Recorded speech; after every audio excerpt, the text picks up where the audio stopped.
Primero, para poder dar paso al análisis de tipicidad, examinar los elementos constitutivos, objetivos, normativos de cada uno de estos tipos penales, primero tenemos que tener una base, y esa base la vamos a dotar en este primer gran capítulo que vamos a llamar Delitos contra la Administración Pública, donde vamos a tratar el tema del bien jurídico tutelado, los sujetos activos especiales, los principios de la administración pública y vamos a salir un momentito del derecho penal y vamos a ingresar al ámbito del derecho administrativo. Incluso en muchos de estos delitos vamos a tener que ingresar a un ámbito especializado del derecho administrativo que tiene que ver con las contrataciones con el Estado. ¿Sí? En este primer gran capítulo vamos a desarrollar eso. En un segundo capítulo ya vamos a entrar de lleno al análisis de tipicidad del delito de peculado en sus diversas tipologías. Peculado propiamente dicho, lo que el Código Penal denomina peculado doloso, que en realidad es una redundancia porque los tipos penales de por sí se entienden dolosos, salvo cuando el propio legislador establece que se admite la culpa. Peculado culposo, peculado de uso. En un tercer capítulo vamos a desarrollar lo concerniente a la colusión en sus dos tipologías. Son dos delitos diferentes, no estamos ante un agravante. La colusión simple y la colusión agravada. No es un agravante de la colusión simple, es un tipo penal aparte, independiente. Y en un último capítulo vamos a desarrollar lo que es la negociación incompatible y todo su contenido normativo. En la medida en que vayamos avanzando, también vamos a tocar algunas jurisprudencias bastante interesantes que nos van a dar algunas luces respecto a hacia dónde se decanta nuestra Corte Suprema cuando hay ciertos conflictos de interpretación en esta materia. Muy bien, comencemos entonces. Capítulo 1. Delitos contra la administración pública. Ahí hay que hacer una advertencia. Casi siempre, cuando tocamos el estudio, el tratamiento de los delitos contra la administración pública, cometemos el gran error de abstraernos de la realidad, de teorizar los conceptos. Y ese es un tremendo error porque no nos permite ver la naturaleza propia y la magnitud y la perniciosidad de este tipo de delitos. ¿A qué estamos haciendo referencia? Punto 1.1. El bien jurídico tutelado en los delitos contra la administración pública, como correctamente señala el maestro Fidel Rojas Vargas en su libro Delitos contra la administración pública, es el correcto o normal desenvolvimiento, funcionamiento de la administración pública. Este es el bien jurídico tutelado. Ahí es donde viene una primera gran pregunta que muchas veces en los tribunales, en el debate judicial, se presenta, es bueno, ¿y cómo entendemos eso? O sea, que está bien, ya sabemos que el normal y correcto funcionamiento de la administración pública es el bien jurídico tutelado, pero ¿cómo lo entendemos? ¿Cómo lo aterrizamos? ¿Cómo lo materializamos? Y es allí donde radica la importancia de definir esto a efectos de entender adecuadamente estos delitos y su naturaleza y su magnitud. La administración pública, en la teoría clásica dentro del derecho administrativo, no está circunscrita en definición a el local institucional. El local institucional no es administración pública. La administración pública no está referida a la persona, al funcionario público. No, eso no es administración pública.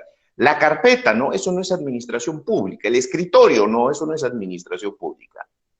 ¿A qué nos referimos cuando hablamos de la administración pública?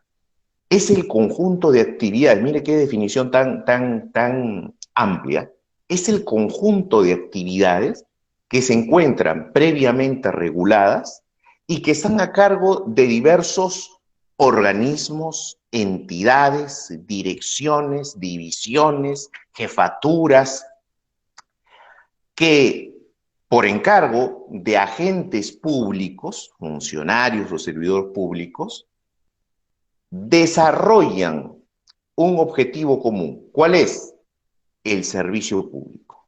Es decir, La administración pública implica este conjunto de actividades desarrolladas por organismos y agentes competentes estatales que está orientada a brindar un servicio público en aras de satisfacer necesidades colectivas, intereses públicos.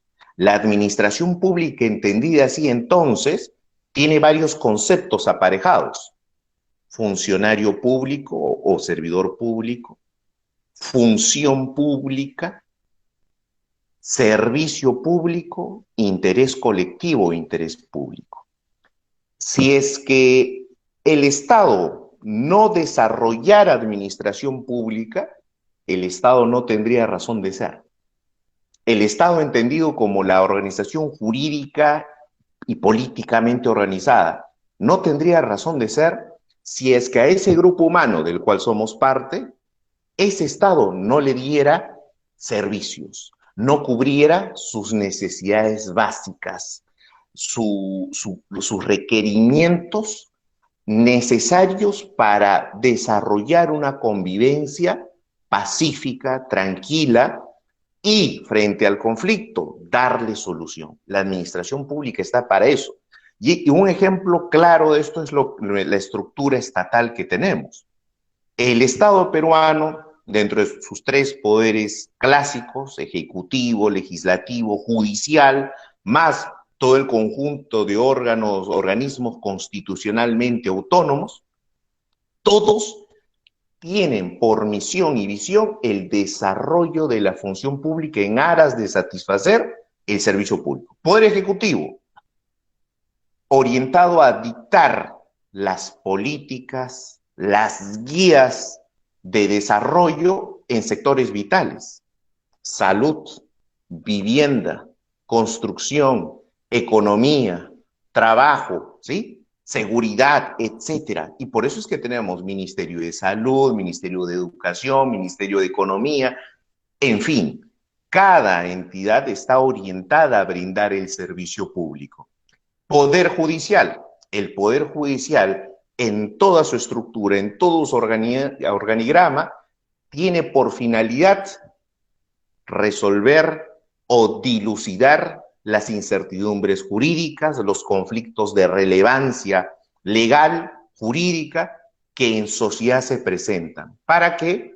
Para mantener o restablecer la paz social alterada por el conflicto, que es natural en un grupo humano. Es natural que en el grupo humano se susciten los conflictos. Entonces, miren ustedes cómo es que el Estado, en su propia estructura, en su propia constitución, integra diversos estamentos, estancos, jerarquías, divisiones, conformadas por agentes públicos, funcionarios, servidores, cuya labor, cuya función pública está orientada al servicio público. Entonces, cuando ese Estado, cuando esta organización no cumple adecuadamente su función, ¿qué cosa no se logra? No se logra brindar el servicio público, no se logra satisfacer esa necesidad colectiva, ese interés colectivo que se tiene, que se espera respecto a la actuación del Estado. Y a partir de ahí, lo que vamos a entender es qué factores son los que determinan que el Estado, a través de sus diversas organizaciones, no pueda cumplir con ese servicio público. ¿Qué factores son los que determinan? A ver, ¿el tema presupuestal afecta o no el servicio público? Claro que sí. Al no contar con logística, con suficientes recursos humanos, bien capacitados, bien especializados, dotados de la tecnología o los implementos logísticos, materiales que permitan coadyuvar al desarrollo de la función pública, el servicio público no se cumple a cabalidad, al 100%. Entonces el aspecto presupuestal es sin duda importante. ¿Qué otro factor impide el normal desarrollo de la función e impide que el servicio público se cumpla a cabalidad? El tema de factores de eficiencia y eficacia se va a ver también determinado por el tema de especialización, el tema de vocación de los agentes públicos para prestar el servicio. ¿El factor corrupción impide o no que se cumpla adecuadamente el servicio público? Claro que sí.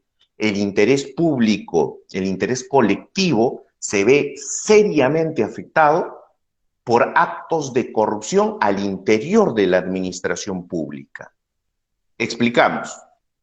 Primera gran precisión. Cuando utilicemos el término corrupción, vamos a hacer referencia a las conductas típicas, a las conductas previstas como delito en el Código Penal. No vamos a hacer uso del término corrupción en su acepción genérica, amplia, ¿no? Como sinónimo de deterioro moral, putrefacción, ética. No, no, no. Estamos hablando de actos, de conductas previstas, tipificadas en el Código Penal, ¿sí? Entonces estamos hablando acerca de hechos punibles, en otras palabras. Entonces, la corrupción, hechos punibles, delitos contra la administración pública, afecta, merma seriamente el servicio público y el interés colectivo. Ejemplo, cuando un mal funcionario se apropia de caudales del Estado, ¿afecta o no el interés colectivo? Claro, imaginemos que es el gerente de tesorería de una municipalidad, o el jefe del área de tesorería de la municipalidad. Ese dinero estaba destinado a adquirir ciertos bienes para la municipalidad, llámese computadoras que iban a servir para procesar solicitudes de licencia de los usuarios, o ese dinero estaba destinado a adquirir, en contexto de emergencia, ciertas canastas con víveres de primera necesidad para entregarla a los vecinos más pobres de la zona. Pregunta, ¿ese servicio público que se iba a dar al momento a causa del hecho de sustracción de esos fondos por un funcionario público, quien se los apropia, se los queda, los retira de la esfera de dominio de la entidad pública, de la municipalidad, ¿se ve afectado ese servicio? No, por supuesto que sí. Esa necesidad colectiva se ve afectada. El normal desenvolvimiento, funcionamiento de la municipalidad se ve afectado. Acuérdense, bien jurídico tutelado afecta el normal desenvolvimiento, funcionamiento de la administración pública. Cuando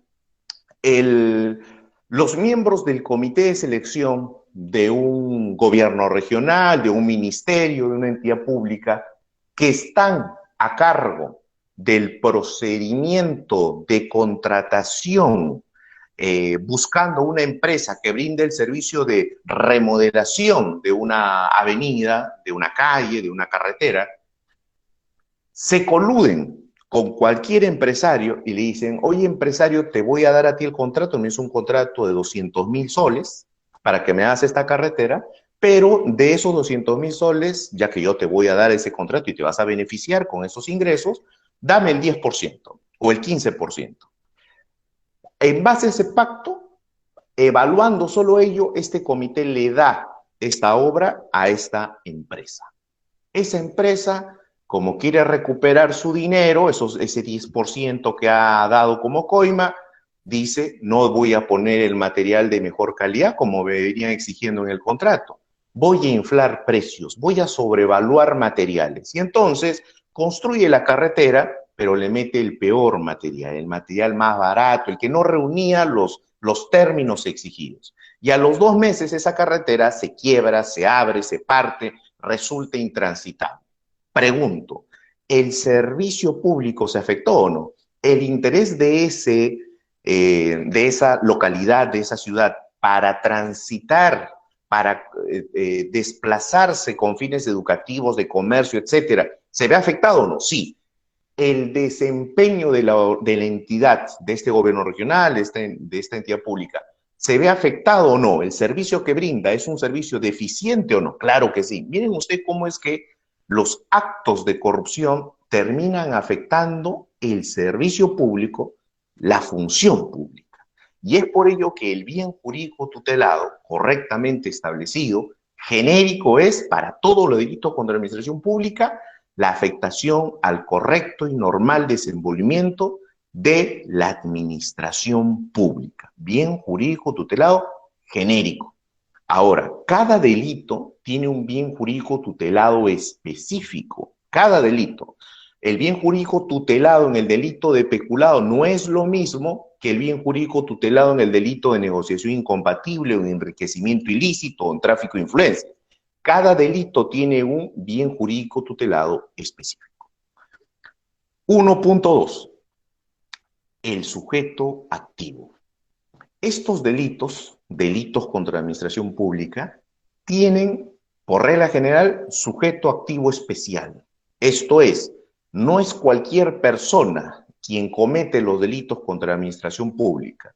Tiene que ser un funcionario o servidor público. Ojo, esto es importante, pero hay que hacer también otra precisión. Hay algunos delitos excepcionales donde sí, cualquiera puede ser quien lo cometa. Es más, hay algunos delitos dentro del capítulo de delitos contra la administración pública que son cometidos en su modalidad simple por particulares. Ejemplo, artículo 400, delito de tráfico de influencias. En el delito de tráfico de influencias, el tipo penal base establece que quien lo va a cometer es una persona común y corriente. Y si es un funcionario público, no, eso es un agravante, ¿sí? Pero esa es la excepción. La regla general, ¿cuál es? Los delitos contra la administración pública son cometidos por sujetos activos especiales, es decir, funcionarios públicos. Y estos funcionarios públicos se consideran sujetos activos por la calidad del cargo que tienen, por su condición de sujetos públicos, por su vinculación con la administración pública y por la imposición de deberes de cargo que tienen. Y ahí es donde tenemos que hacer un desarrollo bastante claro para poder entender algo. ¿Por qué los delitos contra la administración pública exigen sujeto activo especial? La respuesta a esto va a permitirnos entender por qué en exclusividad, al momento de hacer un análisis de tipicidad y al momento también de determinar responsabilidad penal, no se aplica a exclusividad la teoría del dominio del hecho. Aquí se aplica otra teoría, la teoría de infracción de deber. Estamos ante delitos de infracción de deber y vamos a explicar por qué.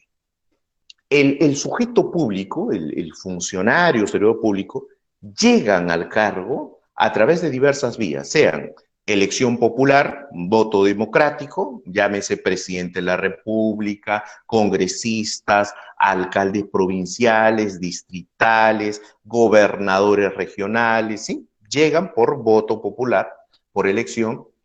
Otros a través de nombramiento vía concurso, se somete la persona a todo un procedimiento de evaluación curricular, exámenes escritos, entrevistas y finalmente son nombrados por un periodo determinado. Nombramiento. Y la otra es simple designación. Designación a dedo, sí, es posible. Existen algunos cargos en la administración pública que perfectamente pueden ser simplemente designados. Ejemplo, el ministro. Un ministro, simplemente el presidente de la República lo convoca, lo invita y se acepta, está designado. Listo. ¿Sí? Entonces sí es posible la designación. Cargos de confianza, designación. Entonces, miren ustedes cómo es que a través de diversos procedimientos el sujeto puede llegar al cargo público. Ahora, llegado al cargo público, el sujeto tiene que tener claro qué función va a cumplir, cuáles van a ser sus atribuciones, su misión, sus objetivos, la función que debe desarrollar, cuáles son sus prerrogativas, los privilegios, las atribuciones, las facultades, las potestades que va a desempeñar. Pero también se presume que conoce cuáles son sus obligaciones, cuáles son sus restricciones, cuáles son sus deberes, cuáles son sus prohibiciones, las limitaciones que va a tener en el ejercicio funcional. Ejemplo, si soy magistrado, como magistrado tengo claro que la función que estoy asumiendo, la de juez, la de fiscal, va a ser a dedicación exclusiva y por establecimiento legal yo solo podré desarrollar actividad docente a nivel universitario, excepcionalmente, pero no puedo dedicarme a desarrollar otras actividades porque mi función es exclusiva. Esa es una restricción.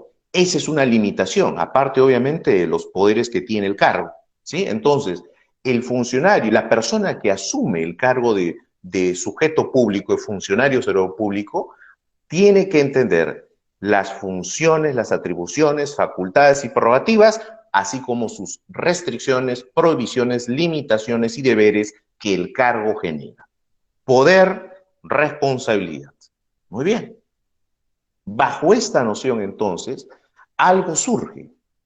Ese sujeto activo especial, este sujeto público, tiene deberes de cargo, tiene ciertas restricciones, ciertos mandatos institucionales que tiene que velar por respetar, por cumplir durante su función pública. Y es ahí donde abrimos una ventana y nos vamos al derecho administrativo, porque el derecho administrativo establece principios de la función pública. ¿Y cuáles son esos principios de la función pública? Estamos ya en el derecho administrativo. Ejemplo, el principio de trato igualitario. Principio de trato igualitario. Es decir, el funcionario público, todo funcionario público, tiene el deber de tratar a todos los administrados por igual, en igualdad de condiciones. Tiene la obligación el funcionario público de brindar su servicio, de desarrollar su función a todos los ciudadanos que lo requieran por igual, a todos los administrados por igual. Es decir, no cabe, bajo el principio de trato igualitario, no cabe hacer distinciones ni favoritismos a los usuarios, a los administrados en el ejercicio funcional, salvo las excepciones que la propia ley establece. ¿Por qué? Porque si el funcionario público desarrolla su función brindando el servicio por igual a todo el mundo, respetando orden, prelación, exigencia de requisitos, atención a todos por igual, lo que esto genera no solo es un adecuado servicio, lo que genera es orden y genera respeto y confianza hacia la administración pública de parte de los administrados.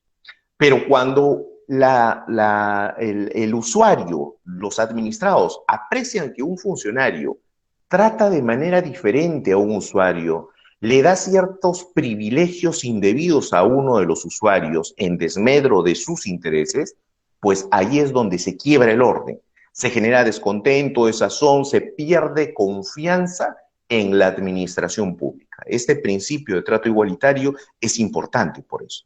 Ejemplo, cuando en un proceso de contratación, de licitación pública, un funcionario rechaza a los otros postores y les dice, no, ustedes ya no pueden participar. ¿Por qué? Porque las bases dicen que tienen que ser documentos en copia certificada y ustedes me están presentando documentos de copia simple, rechazados.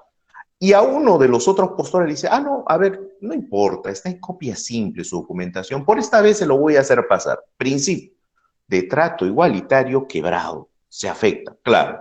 Ese trato igualitario, ese resquebrajamiento al trato igualitario, si es que lo colocamos en un contexto de presunta corrupción, no va a ser gratuito, es a cambio de algo. Y entonces allí ya vamos a tener como es que un caso de colusión, sin duda que va a implicar ¿qué cosa? Quebrantamiento al trato igualitario. A otro principio más, el de la libre competencia en contexto de licitación pública. Derecho administrativo. Otro principio, el principio antiguamente llamado principio de probidad u honestidad, hoy llamado por la propia ley principio de integridad. ¿Qué significa esto?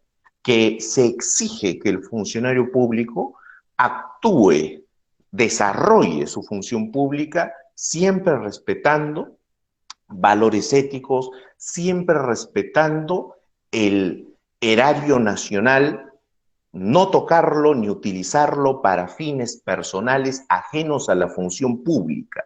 Y esto es trascendente, ¿por qué? No es un tema simplemente ético, disciplinario.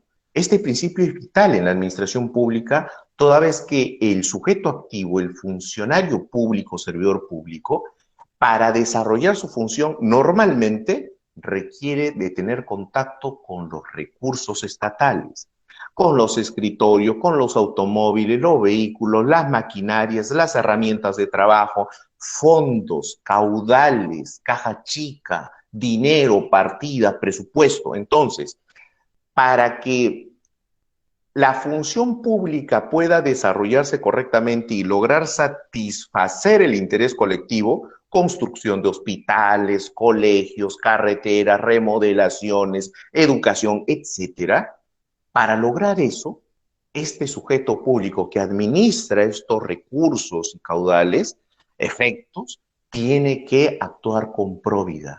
Cuando este funcionario sustrae, se apropia, malusa esos recursos, afecta inevitablemente la administración pública. ¿Se dan cuenta? Entonces, miren ustedes cómo es que desde el derecho administrativo surgen algunos principios que motivan, que generan la existencia de deberes de cargo del funcionario. De modo tal que cuando estos sujetos públicos afectan, quiebran esos deberes de cargo, si su conducta está circunscrita en la regulada, en la prevista, en el supuesto fáctico del tipo penal, tenemos delitos de corrupción de funcionarios.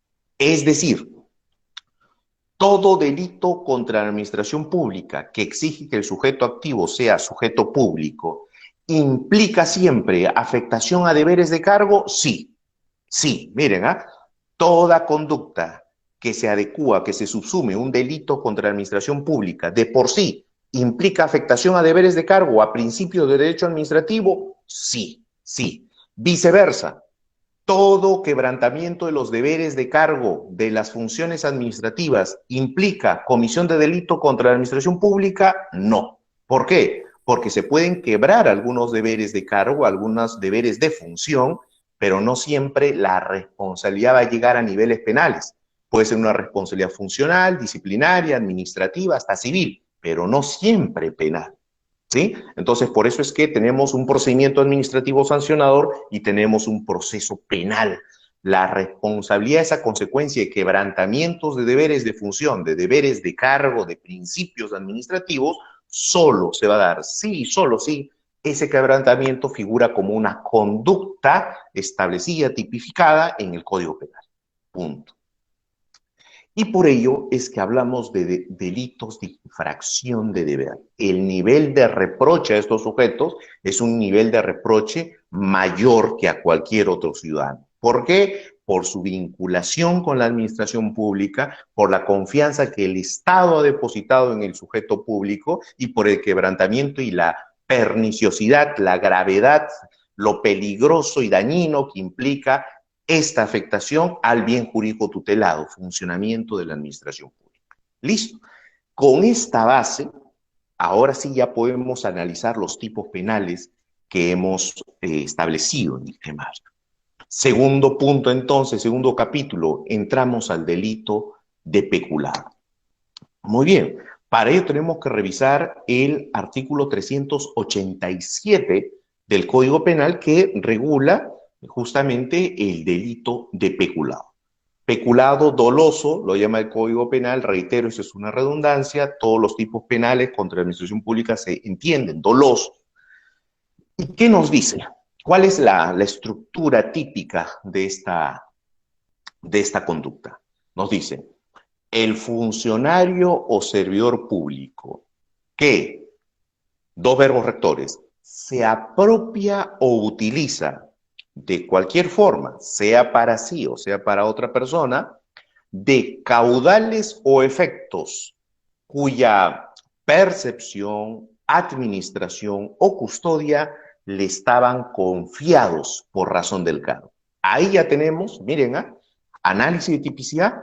Primero, sujeto activo no especial, sujeto activo súper especial. ¿Por qué? Porque el sujeto activo del delito de peculado en condición de autor no puede ser siquiera cualquier funcionario público. Tiene que ser un funcionario público que tenga relación funcional con estos caudales o efectos, sea como administrador por una situación de percepción o de custodia de estos caudales o efectos. Entonces, Por peculado se le puede imputar en condición de autor al gerente de tesorería, claro, si él tiene una relación de percepción con los fondos de la caja chica o de custodia con los fondos, sí, sin duda. Es posible imputar el delito de peculado al vigilante del edificio donde estaba todos los caudales o algunos caudales que fueron apropiados, dependerá.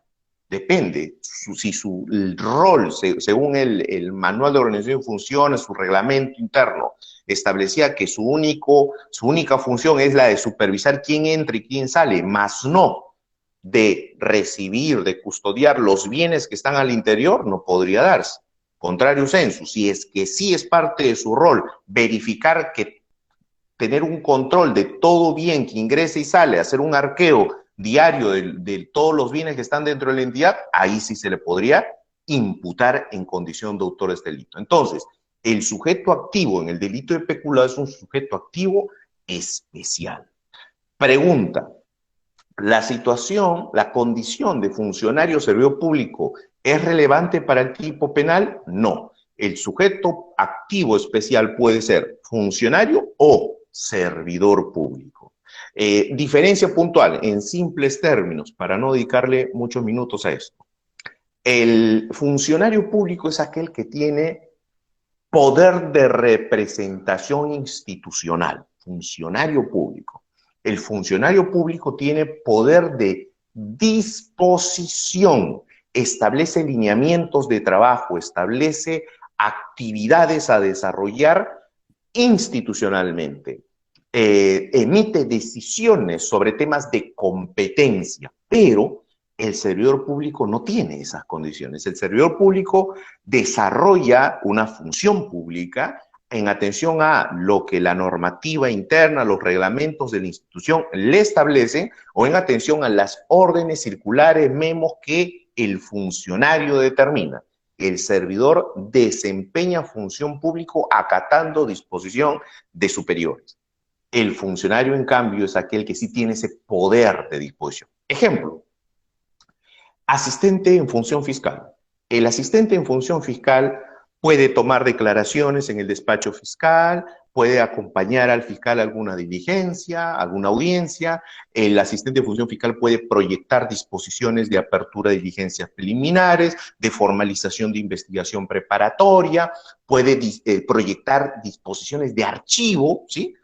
Pero finalmente su parecer no es el que prima, él no toma la decisión. El asistente de función fiscal va al despacho del fiscal y le presenta su proyecto. El fiscal lo evalúa, si está correcto, el fiscal autoriza y dice correcto, que se imprima, lo firma. La orden, la disposición es del funcionario público, fiscal. Si el fiscal no está de acuerdo, dice no, corrige, no, en este caso no se debe de archivar, se debe de formalizar. En este caso no corresponde un requerimiento de sobreseimiento, sino de acusación. El fiscal tiene el poder de disposición, no el servidor público. Esto es importante tenerlo así. Y en este caso, en el caso del delito de peculado, la condición del funcionario servidor público, de este sujeto activo especial, es la que determina su condición de autor. ¿Es posible la complicidad en el delito de peculado? Por supuesto que sí. Por supuesto que sí. Y en ese caso, el cómplice primario tiene que también ser funcionario público. No, no es necesario, porque quien tiene que tener la relación funcional con el patrimonio estatal, con los caudales o efectos, tiene que ser el autor. El cómplice no tiene que tener esa condición. El cómplice es aquel que le presta apoyo, aquel que viabiliza, que facilita esa apropiación o esa utilización indebida que desarrolla el autor del delito. Le presta apoyo para que éste ejecute los verbos rectores. Recordemos siempre, la complicidad está, por regla general, dentro del contexto de los actos ejecutivos del delito, que derivan en una tentativa o una consumación. Nunca habrá, en regla general, complicidad en actos de ideación, en actos preparatorios o en actos postconsumativos, fase de agotamiento. No, salvo algunas excepciones. Salvo algunas excepciones, sí es posible. En algunos tipos penales excepcionales que el Código Penal ha establecido, es posible la complicidad en fase de actos preparatorios, excepcionalmente. Muy bien.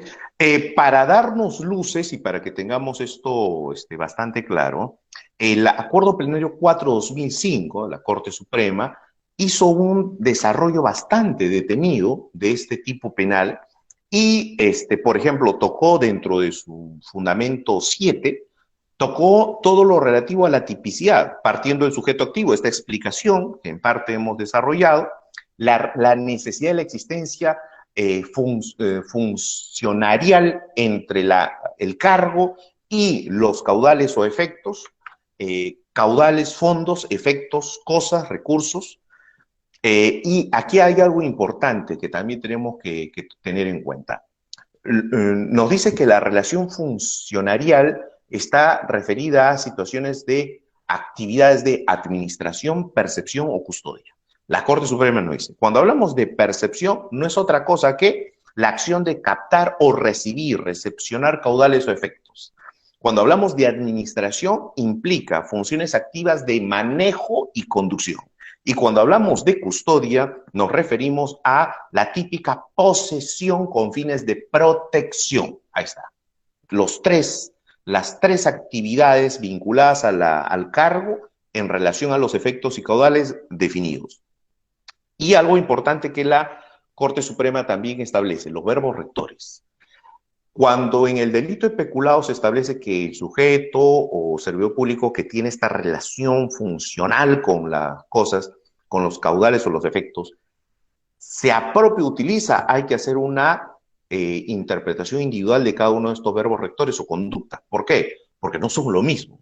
La utilización que implica el disfrute, el uso, el empleo de ese caudal, de esa cosa pública, ¿sí? Pero no necesariamente implica, miren este término, no necesariamente implica perjuicio patrimonial. La utilización indebida no necesariamente implica perjuicio patrimonial. En cambio, el verbo rector apropiación, el sujeto que se apropia de caudales o efectos, siempre, siempre va a generar perjuicio patrimonial. ¿Y por qué? ¿Por qué? Porque en el caso de la apropiación estamos ante actos que implican el retiro, el despojo del poder de dominio que tiene el Estado, la administración pública, de ese fondo, caudal o recurso. Entonces, aquel que se apropia retira parte del erario nacional de la administración pública y al retirar, al sustraer, al apropiarse de ese erario, genera obviamente un desmedro en la administración pública. Por eso es que procesalmente, ahora sí hablando, en materia de probanza de delitos de peculado, no en todos los delitos de peculado, no en todos los casos de delitos de peculado, se va a hacer necesaria una pericia valorativa, una pericia que determine el perjuicio patrimonial. ¿Por qué? Porque tenemos que definir si estamos ante un peculado por utilización o un peculado por apropiación.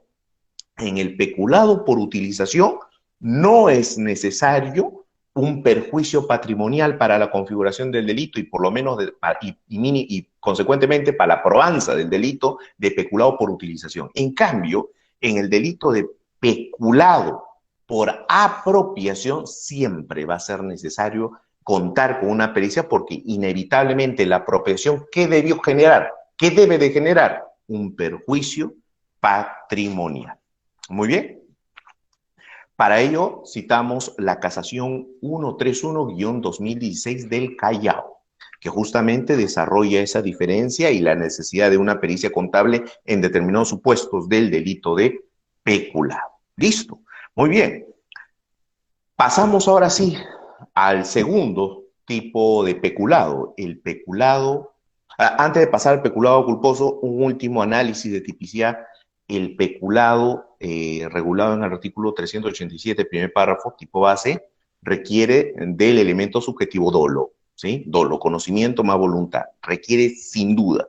Ahora sí, pasamos al segundo tipo, que es el tipo de peculado culposo. Este es el único delito dentro del capítulo de delitos contra la administración pública, el único delito que admite la culpa, no hay otro. El único es este, el peculado culposo. ¿Y en qué consiste? Artículo 387, tercer párrafo. Dice lo siguiente: el funcionario o servidor público que por culpa da ocasión a que otra persona sustraiga caudales o efectos.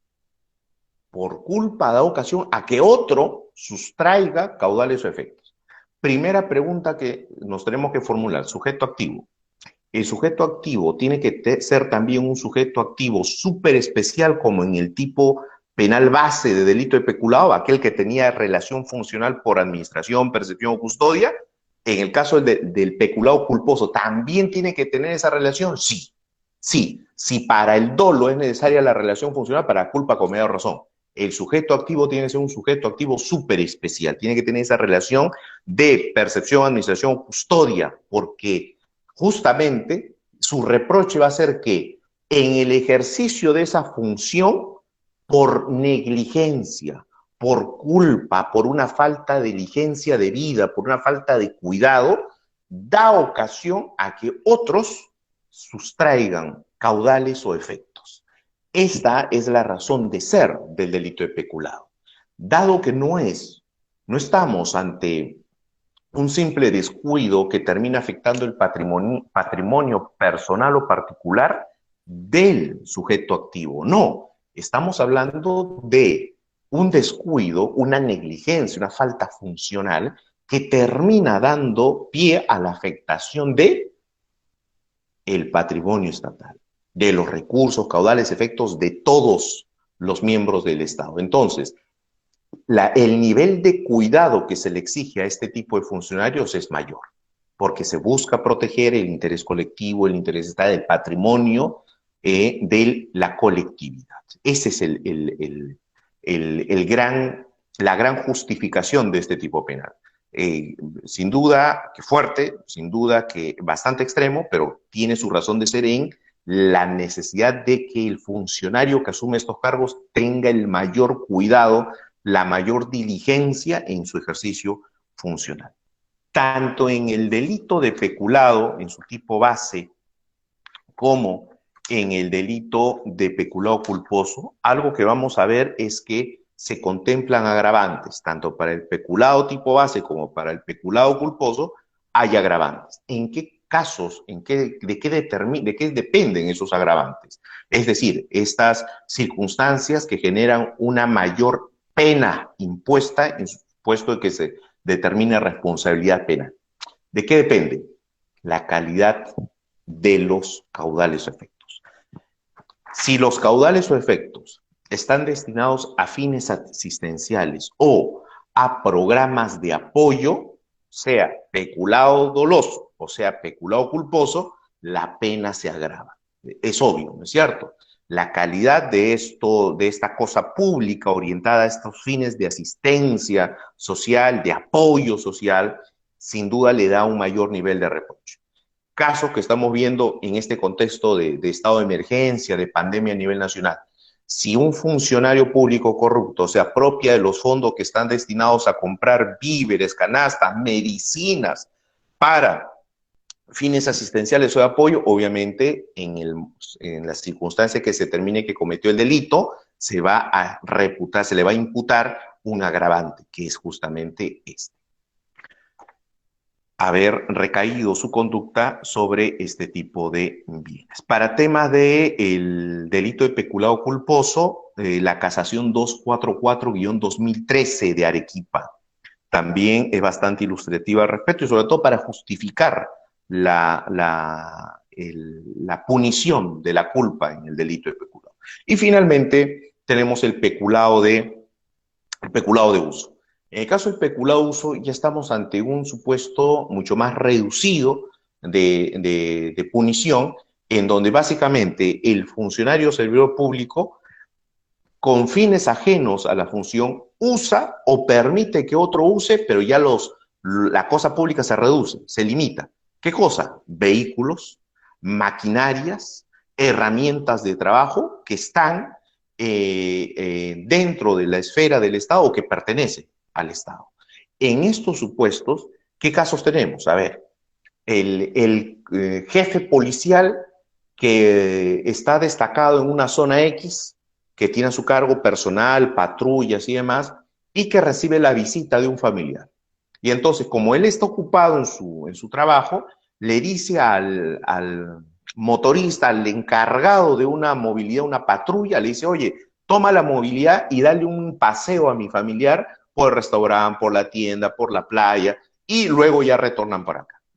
En este caso, este funcionario público está disponiendo indebidamente, está utilizando indebidamente, está permitiendo que otro use indebidamente un vehículo que no tiene por fin pasear un familiar o un amigo. La finalidad de la patrulla es justamente desarrollar labores de vigilancia vecinal, de seguridad, de protección, de auxilio, de traslado para diligencias oficiales, etcétera. Entonces, en este caso, con fines ajenos a la función, se permite que otro use. Y en este supuesto, estamos ante peculado de uso. Este mismo artículo 388 establece una circunstancia que no encaja dentro de este tipo penal. ¿Cuál es? Nos dice, no se aplica, no se pune aquellas circunstancias en las que el vehículo es asignado a un funcionario por razones personales, por razones de seguridad.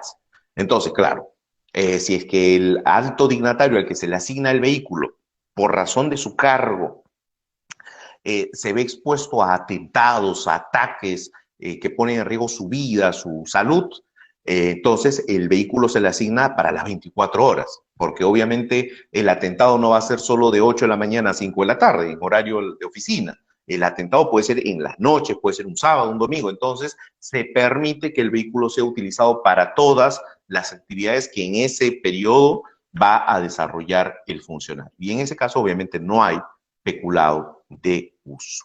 Listo.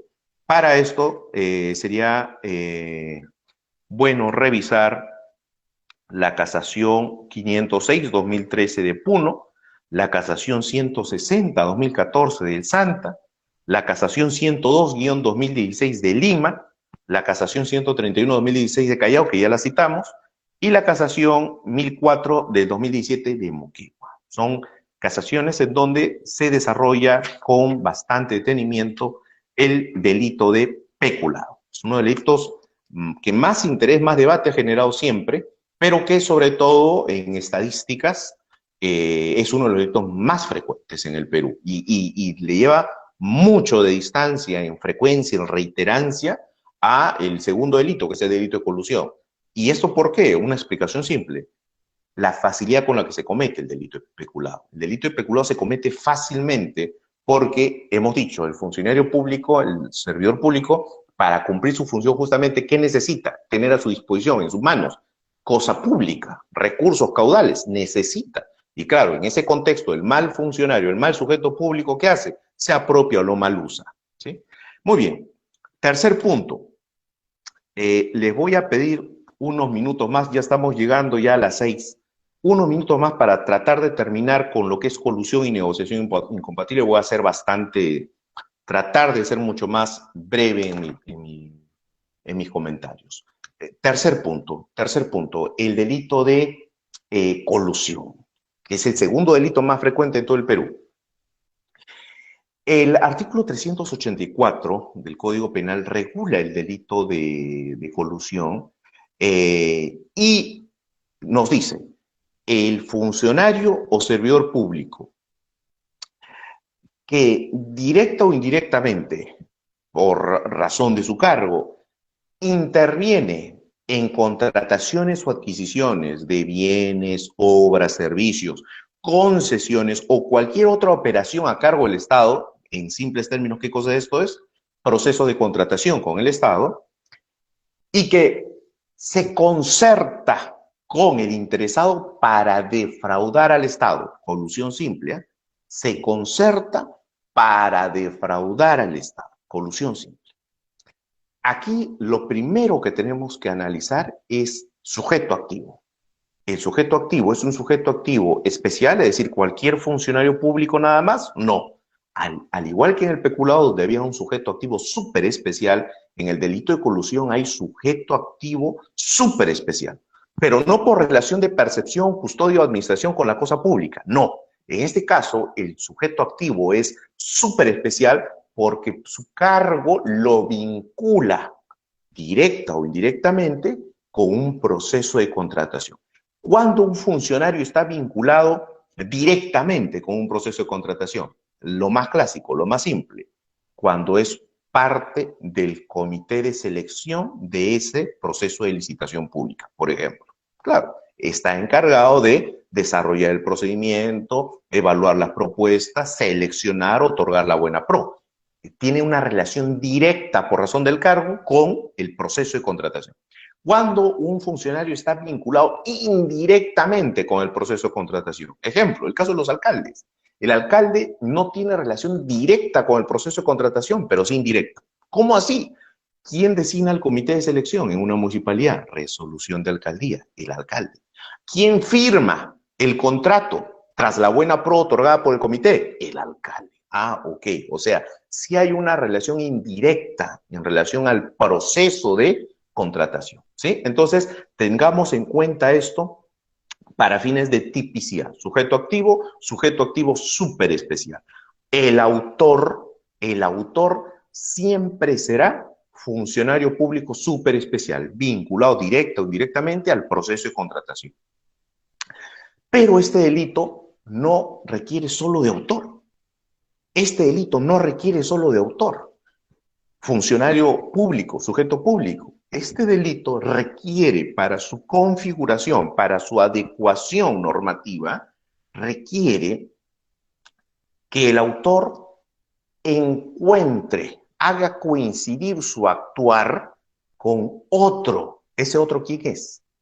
Ese otro es el interesado, es el postor, el empresario, la persona natural o jurídica que quiere ese contrato con el Estado, que quiere lograr ese contrato, que quiere que lo contraten. Entonces, en este caso estamos ante lo que la doctrina denomina delitos de participación necesaria, delitos de encuentro. El actuar del funcionario público no basta, necesita encontrarse, necesita vincularse con el actuar del particular. Intraneous, extraneous, delito de encuentro, colusión, tiene que haber concertación, una adecuación de voluntades para defraudar al Estado, ¿sí? Entonces, en el caso de los delitos de colusión estamos ante delitos de encuentro, delitos de participación necesaria. Tiene que haber siempre autor, funcionario público y cómplice, el interesado, el empresario. Y ese cómplice no puede ser simplemente una persona jurídica. No podemos plantear imputaciones diciendo se imputa al alcalde, los miembros del comité de selección, el delito de colusión con el consorcio tal. No, porque es imposible una concertación con un consorcio, con una entelequia jurídica, con una persona jurídica, una abstracción. La concertación es de persona natural a persona natural, si no, no había cómplice. El cómplice es una persona natural, jamás el cómplice es una persona jurídica. Nuestra legislación todavía no admite eso. Entonces, para que se configure el tipo penal de colusión, se necesita persona natural, funcionario público, que se concerta con persona natural, empresario, accionista, representante legal del consorcio, pero persona natural. Tienen que haber ambas participaciones que se concertan. Obviamente esa concertación difícilmente se podrá probar con prueba directa. Para ello es exclusivo el uso, es necesario, perdón, el uso de prueba indiciaria. Muy bien. Ahora, este tipo penal requiere, como la gran parte de los delitos dentro de este catálogo de delitos contra la administración pública, requiere que el investigador, el procurador o el defensor de los sospechosos o imputados tengan necesariamente una especialización en derecho administrativo y en específico en contrataciones con el Estado o por lo menos cuente con el auxilio de un experto. No es lo mismo investigar casos de homicidio, casos de lesiones y luego pasar a investigar casos de colusión. Porque en los casos de colusión vamos a necesitar conocimientos base necesarios para saber competencia, para saber estructura, la fase de requerimiento, de elaboración, previa de estudio, convocatoria, desarrollo del proceso, apertura de sobres, otorgamiento de buena pro, plazos para impugnar el otorgamiento de la buena pro, la fase de ejecución, la actividad del supervisor de obra. Entonces necesitamos un conjunto de conocimientos propios del derecho administrativo que nos permitan hacer entender esto. No es lo mismo una adjudicación directa, una licitación pública, una concesión, una APP, una asociación público-privada. Cada uno tiene sus peculiaridades propias y es necesaria la especialización en esta materia para poder comprender a cabalidad el desarrollo de estos tipos penales. Entonces, dentro del análisis de tipicidad tenemos aquí también que en el delito de colusión no es necesario acreditar el perjuicio patrimonial. Dentro de la tipicidad no es un elemento objetivo que haya una afectación. Se establece que debe haber una concertación para defraudar, con fines defraudatorios. Y entonces, primero, esos fines defraudatorios, esa defraudación a la que se hace referencia acá, no está referida tampoco a una defraudación económica o patrimonial, no. Se entiende que esa defraudación está referida a la defraudación que genera el autor del delito, el funcionario público, a los deberes de cargo. A él se le confió desarrollar ese proceso de licitación, ya. Al concertarse, defraudó esos deberes de cargo, esas obligaciones funcionales. Quebró principios, principio de trato igualitario, principio de libre competencia, principio de integridad, principio de la custodia o el velar por los intereses del erario nacional, ¿sí? Entonces, hay esa defraudación, ahí está, con eso es suficiente, quedó. En cambio, el artículo 384 en su segundo párrafo sí exige perjuicio patrimonial a consecuencia de la concertación, es decir, la concertación en el caso de la colusión agravada deriva, genera un necesario perjuicio patrimonial. Entonces, antes de pasar a la colusión agravada, un último dato acá. ¿Cuándo se consuma el delito de colusión simple, en su tipo base? Con la concertación.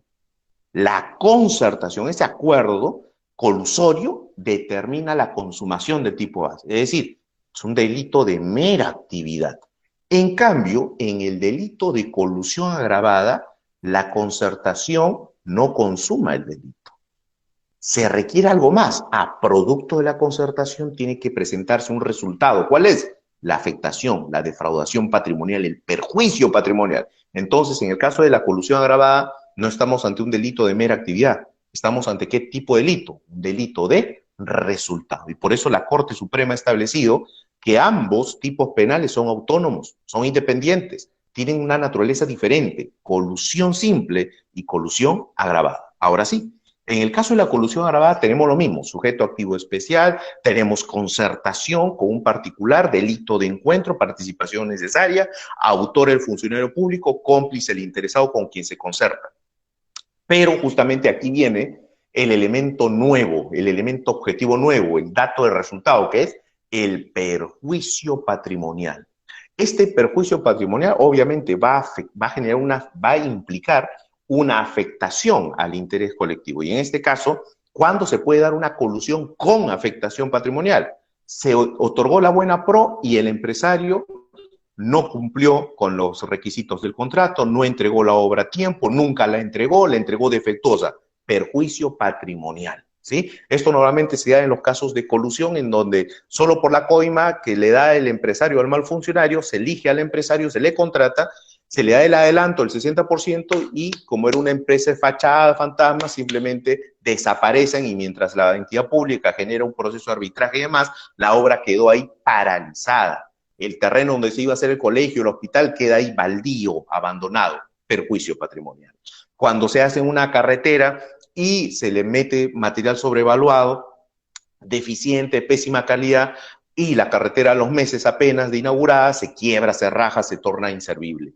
Eso es colusión agravada. Entonces, en esos casos tenemos la diferencia de colusión simple y agravada. Y paso de frente, y por último ya al cuarto capítulo, que es el referido al de negociación incompatible o también conocido como aprovechamiento indebido de cargo. Y en este caso tenemos un tipo penal, artículo 399, en el que el sujeto activo es funcionario o servidor público que indebidamente se interesa directa o indirectamente o por acto simulado por cualquier contrato u operación en el que interviene.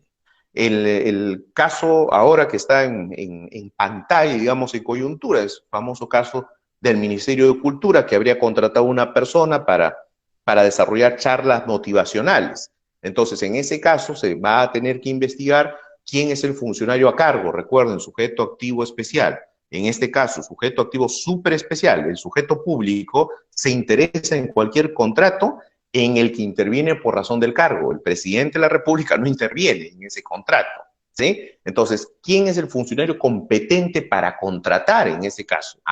A él van a ir las miradas.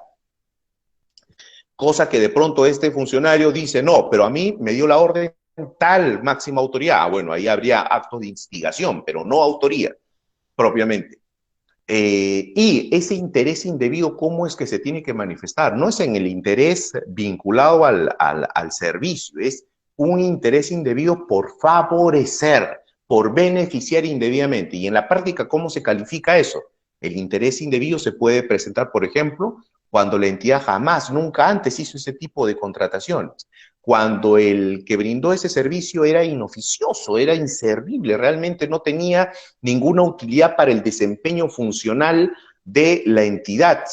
Cuando se verifica, por ejemplo, que el servicio fue fraccionado, o sea, se contrató varias veces a esta persona para que haga lo mismo.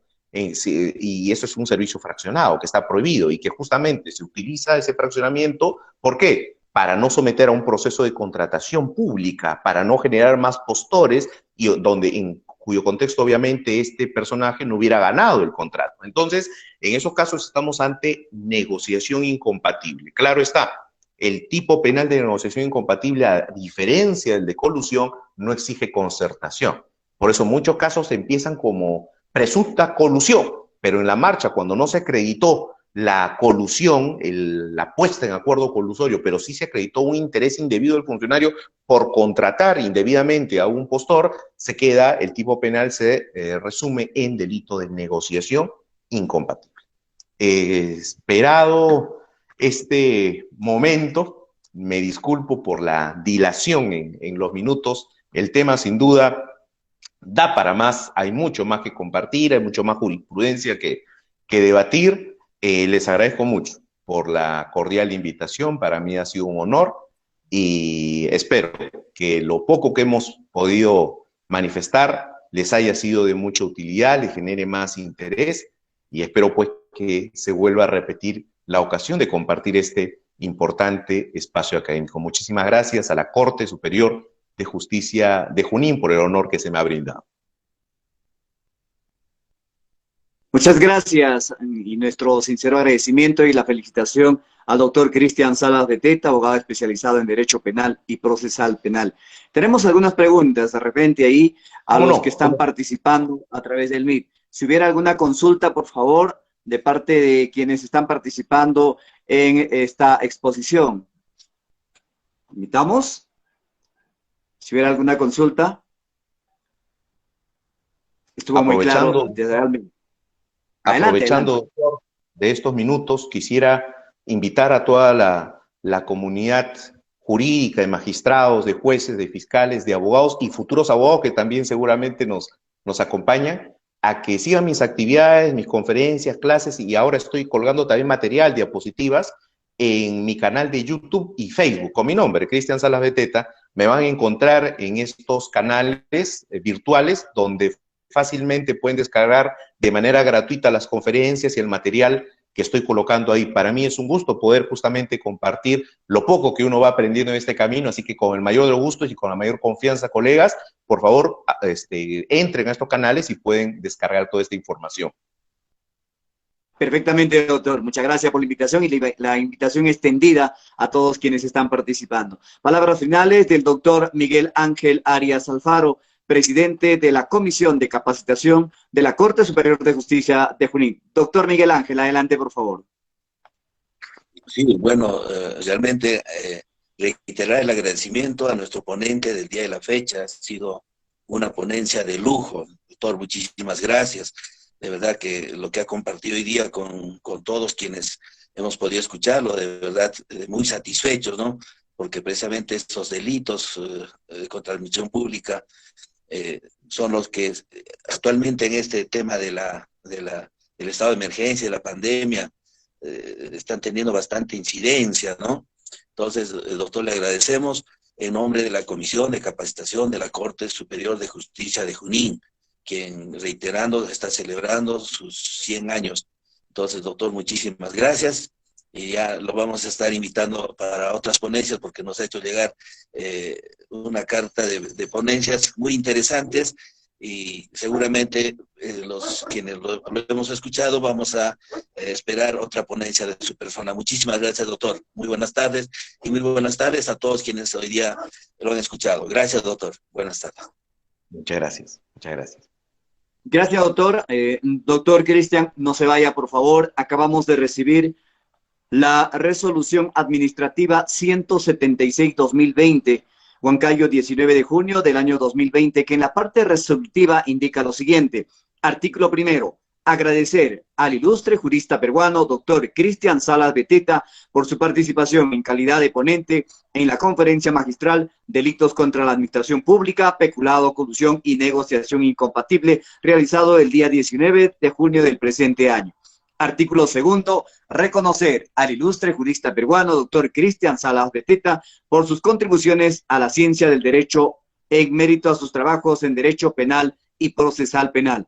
Artículo tercero, notificar la presente resolución al Centro de Investigaciones Judiciales del Poder Judicial, a la Comisión General de Capacitación de esta Corte y al interesado. Regístrese, comuníquese y cúmplase, doctor Cristóbal Rodríguez Guamaní, presidente. Esta resolución en breve le estará llegando a su correo institucional y posteriormente en físico, doctor, en un mérito de agradecimiento de la familia judicial de Junín en estos 100 años de vida institucional por haber participado en esta brillante exposición el día de hoy. Nuestro sincero agradecimiento, doctor, y de esta manera damos por culminado, sin antes expresar a todos los padres que están con nosotros, padre fiscal, padre abogado, padre funcionario público, en fin, para todos ellos, a nombre de la Corte Superior de Justicia de Junín, un abrazo muy especial, un abrazo fraterno, ya que este domingo se celebra el Día del Padre. Para todos ellos, nuestro sincero abrazo, un cordial saludo y que lo pasen de lo mejor. Muchas gracias, doctor Cristian, y a todos en general, nuestro agradecimiento a nombre de la Comisión de Capacitación de la Corte Superior de Justicia de Junín. Será hasta una nueva oportunidad. Muchas gracias. Buenas noches. Muchas gracias, un honor. Buenas noches.